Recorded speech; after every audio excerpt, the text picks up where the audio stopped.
Okay, hi everyone, and happy Sunday. We're back again with our Chatting with Charities. And funny enough, I'm actually chatting with a real life charity today. So this is our series where we're highlighting island charities and kind of telling you a little bit about what they do and how islanders can help them out in different ways. So as I said, I have a charity with me, Charity Sheehan of Special Olympics PEI, and she is going to tell me a little bit about her organization today. So hi, Charity. Hi, Carol. Thank you for being here with us. Thank you. Appreciate that. So let's start off with just telling everyone a little bit about your organization and what you do. Absolutely. Thank you so much. This is a great opportunity. So, our organization is Special Olympics PEI, and we have been around for about 35 plus years here on the island and 50 globally. And what we do is we're a sport organization for athletes with an intellectual disability. And so we do sport competition, sport training for that population of athletes. And they start from grassroots right up to world games and all things in between. So we're a multi-sport organization with 18 different sports. And we have athletes as young as 2. And I think our most veteran athlete is probably late 60s or something like that right now. So, Wow, that's amazing. yeah. And Charity, I know that you guys are doing fundraising on a regular basis, as other charities and nonprofits are. The money that you do raise during fundraising, where exactly does that go in your organization?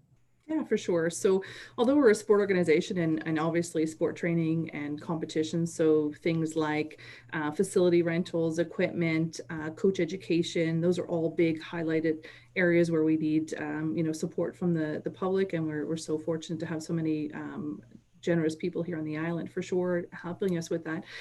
The other piece are competitions. Although we're in the middle of a pandemic and we're not doing as much anymore, they are a very high ticket item. When you're bringing people in overnight or you're traveling off island, which we typically do because of our size. We're about 600 athletes across the province. And in order to have really good quality competition, we would travel to Nova Scotia, New Brunswick. Those are our 2 hot spots. And then, of course, to national worlds and all kinds of other games. But the other piece that people may not know is that we do a lot of work in health and health promotion, and we also do work in athlete leadership. So we have 2 programs in athlete leadership. One is training athletes to be public speakers and to tell their story, and the other is in health messengers. So they're a health advocate and have as part of their training, have developed kind of an avenue where they want to talk about health. So it could be yoga, it could be making nutritious meals, it could be strong minds, talking about the mental health of the individual. So they're all messengers and ambassadors of that. So, funds would go in that direction. Excuse me. And the other is the health. So we do health screenings for our athletes here. They're free health screenings. We partner with different organizations, whether it's for eyes, teeth, feet, those kinds of things. And then we provide referral services to the industry for our athletes and kind of help bridge that gap if they need some follow-up care to make sure that they're healthy individuals so that they can become healthy athletes and exceed and in their sport of choice. So. Awesome. Yeah. And it's interesting. One of the reasons why I'm really interested in doing these interviews is because I'm involved in your organization. I didn't know Yeah. that you did that. So Yeah. that's really interesting and Yeah.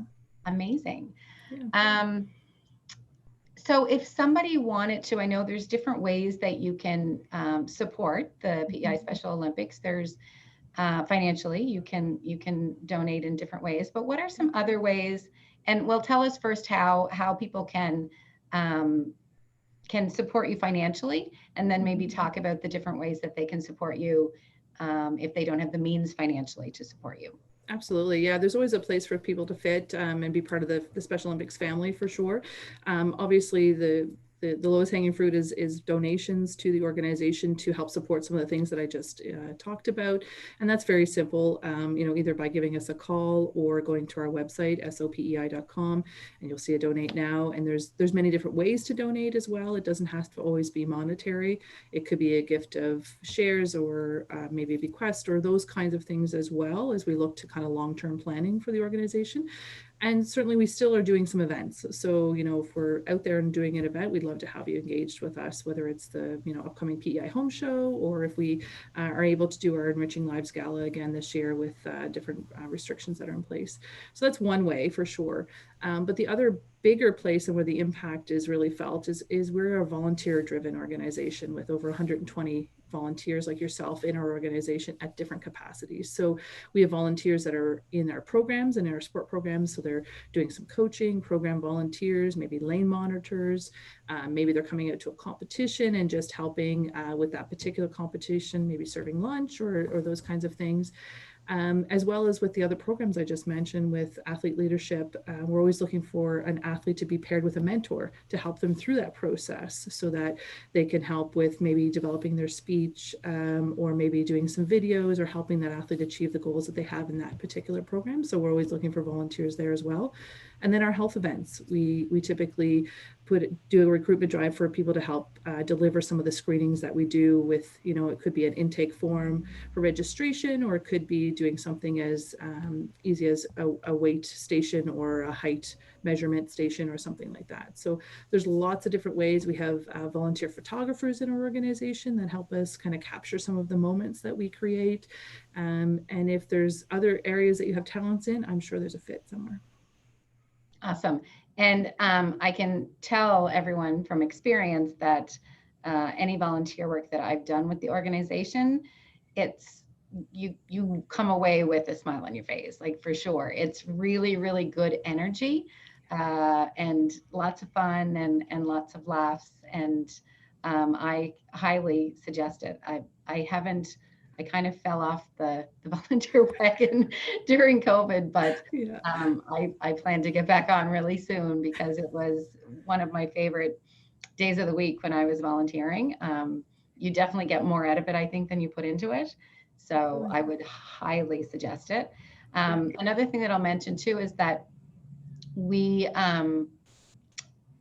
the last year and the year before, we sponsored athletes that participated in sports, and that was fun as well to actually pick. I was lucky enough to snag somebody that I actually knew the last time, so that was really fun. And yeah, it was great for like the whole office to be involved in, like, this is our athlete and this is what she's going to be doing and stuff like that. So as a business, that's a really, really great opportunity for somebody to jump on board and be involved in that capacity. Great team building exercise just to say, this is our sponsor. We get a little plaque of who we sponsored, and it was that's a really rewarding way of giving back as well. So I highly recommend that. Yeah, we usually like to try to create that connection with the athlete, and so that you get to follow that athlete along their journey, whether it's a short journey or a long journey, depending on what competition structure they're in. But we certainly have longtime supporters of a particular athlete because they've just been watching this athlete grow in our structures for years and years. And it's a really great story to tell. And people really, we're part of the Special Olympics family when we kind of engage people in that way. And we welcome everybody to do that.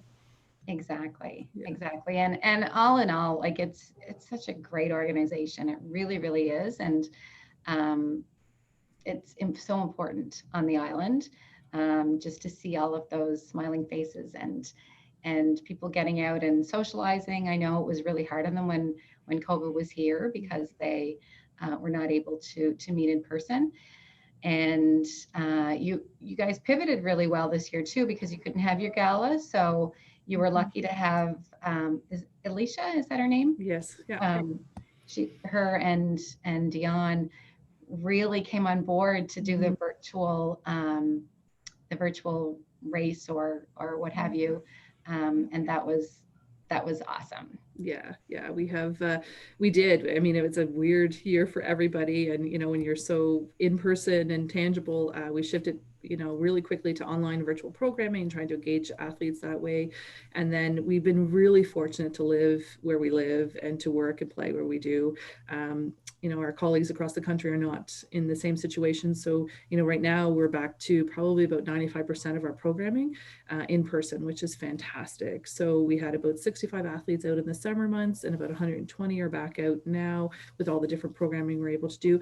And we're still doing virtual programming. There's still going to be a need for that. And I think, you know, COVID has taught us many lessons and has given us many gifts too with this virtual environment that is just enhancing the work that we can do, where we don't always have to gather. We can be on Zoom like this and still get a lot of really great things done.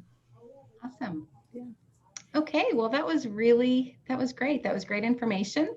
And when we post this, in our comments, we will include your website so that people can go if they have any further questions or they want more information, if they want to learn how to volunteer, or if they want to learn how to donate, then they can go to your website, posted probably in the comments below when this is posted.